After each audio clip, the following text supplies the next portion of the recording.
તમે ક્યારે એવા મંદિર વિશે સાંભળ્યું છે જેના દરવાજા વર્ષ માત્રમાં એક જ વાર ખુલે અને જ્યારે ખુલે છે ત્યારે વિઘ્ન પર ઘૂંટણ ટેકી દે છે?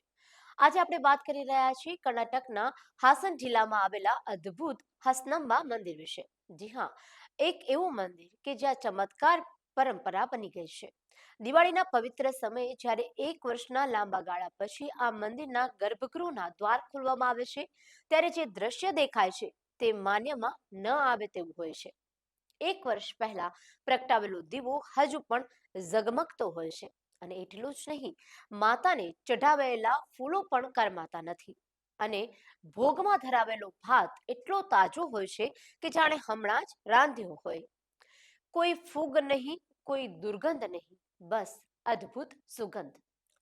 મંદિરના પ્રાંગણમાં પડેલા 3 પથ્થરો પાછળ પણ એક ચોંકાવનારી કથા છે. કહેવાય છે કે 12મી સદીમાં 3 ચોરોએ માતાના આભૂષણો ચોરવાનો પ્રયાસ કર્યો હતો, પણ દેવીના ક્રોધથી તેઓ ત્યાં જ પથ્થર બની ગયા.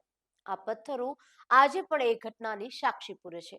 પરંતુ સૌથી મોટું અને ડરાવનું રહસ્ય તો એ હવે આવે છે કે મંદિરમાં એક એવો પથ્થર છે કે જે દર વર્ષે ચોખાના એક દાણા જેટલું માતાની મૂર્તિ તરફ આગળ ખસે છે. સ્થાનિક માન્યતા મુજબ જે દિવસે આ પથ્થર માતાના ચરણોમાં સ્પર્શે છે તે દિવસે આ કળિયુગનું અંત આવશે. આવા જ રહસ્યમય વિડીયો માટે અમને ફોલો કરવાનું ચૂકશો નહીં.